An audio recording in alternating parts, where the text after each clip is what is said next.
보게 되면 우리가 어떤 한 다른 부분들은 보지 못하는 그런 결핍사항을 보게 됩니다. 따라서 기업 경영도 우리는 이렇게 세 가지의 관점으로 봐야 된다고 보는 거죠. 첫 번째는 사이클 관점입니다.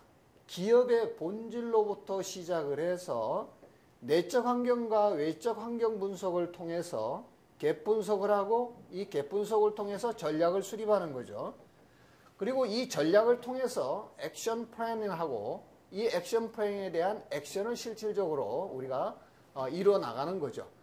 지난 시간에 했던 부분들이 이제 이렇게 기업의 본질로부터 전략을 수립하는 과정을 우리가 기업 비전과 중장기 경영 전략의 과정이라고 한다면 이 전략을 통해서 액션 플래닝 앤 액션까지 가는 것을 우리는 중단기 사업계획 수립 및 실행이다.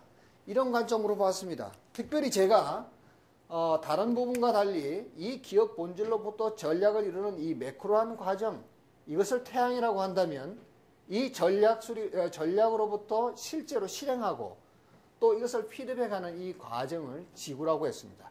즉 태양과 지구의 관계를 여러분들이 생각하시면 지구는 스스로가 늘 액션 플래닝의 액션을 이렇게 사이클 관점으로 지속적으로 돌아가지만 큰 의미로 보면 태양을 주위해서 가는 거죠. 내가 따로 떨어져 있는 게 아니라 태양을 항상 바라보면서 미래 5년, 10년, 15년, 20년을 바라보면서 지속적인 나의 액션 플래닝 액션이 움직여 나간다. 이렇게 지난 시간까지 설명드렸습니다. 즉 지구는 스스로 자전을 하지만 태양을 향해서 공전하는 모양이 항상 있어야 한다. 나 따로 별도로 돌아가서 이 조그만한 단기적인 관점의 기업 경영만을 의미하는 게 아니다. 이것이 이제 사이클 관점의 기업 경영까지 말씀드렸습니다. 이번 시간에는 우리가 그러나 이러한 사이클 관점의 기업 경영이라 하더라도 때로는 이 점핑하는 모양이 어떤 기업은 이렇게 점핑하고 어떤 기업은 이렇게 서서히 점핑하고 도대체 어떤 기업과 어떤 기업의 차이가 이런 갭이 어디서부터 나타나는 것일까?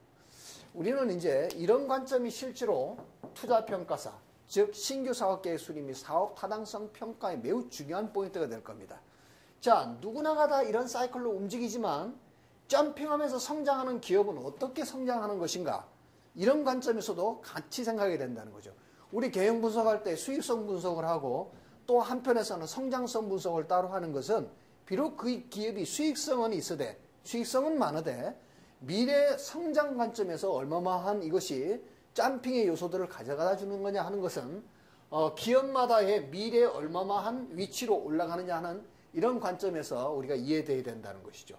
자, 이제 우리가 성장 관점의 기업 경영을 한번 잠깐 보도록 하겠습니다. 성장하는 기업들은 어떤 모양으로 움직여지는가 하는 겁니다. 자, 이것을 사실은 제너럴 일렉트릭이 이러한 관점을 가지고 기업 경영을 통해서 오늘의 G2로 만들었던 그런 역사가 있다 하여 이와 유사한 그림을 G2의 그로스 엔진, 제너럴 일렉트릭의 성장 이론이라고 이렇게 얘기하기도 하는데요.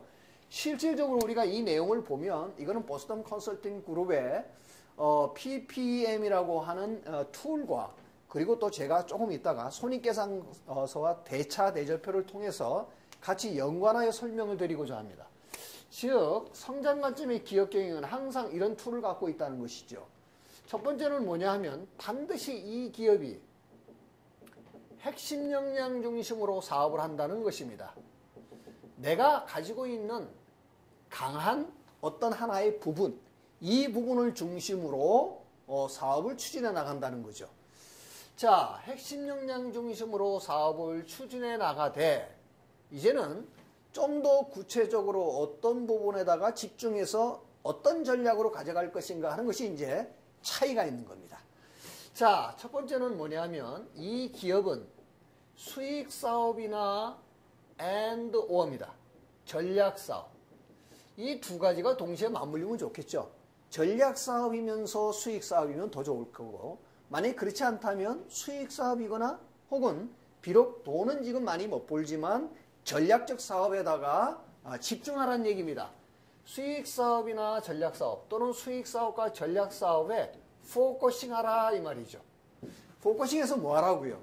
포커싱해서 돈을 벌어라 이 말입니다. 이것이 바로 뭐냐면 캐시 극대화, 캐시 창출의 전략이죠.